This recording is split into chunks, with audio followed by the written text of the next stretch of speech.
എല്ലാ കുട്ടികളുടെയും മാതിരി കുട്ടിക്കാലത്ത് ഞാനും വരച്ചിരുന്നു.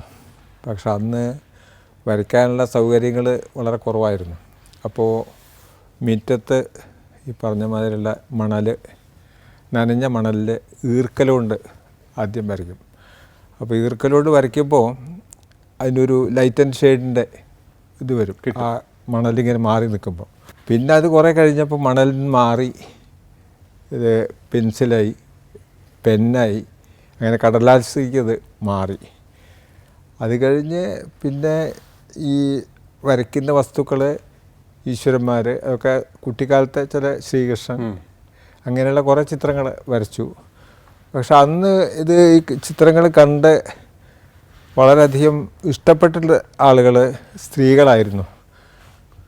അമ്മയും ഏട്ടൻ്റെ അമ്മയും ഇവരൊക്കെ ഇത് കണ്ടിട്ട് വളരെ മറ്റവരൊന്നും അത്ര വലിയ ഇത് ശ്രദ്ധിച്ചിട്ടില്ല. അങ്ങനെയാണ് ഈ ചിത്രകലയോടുള്ളൊരു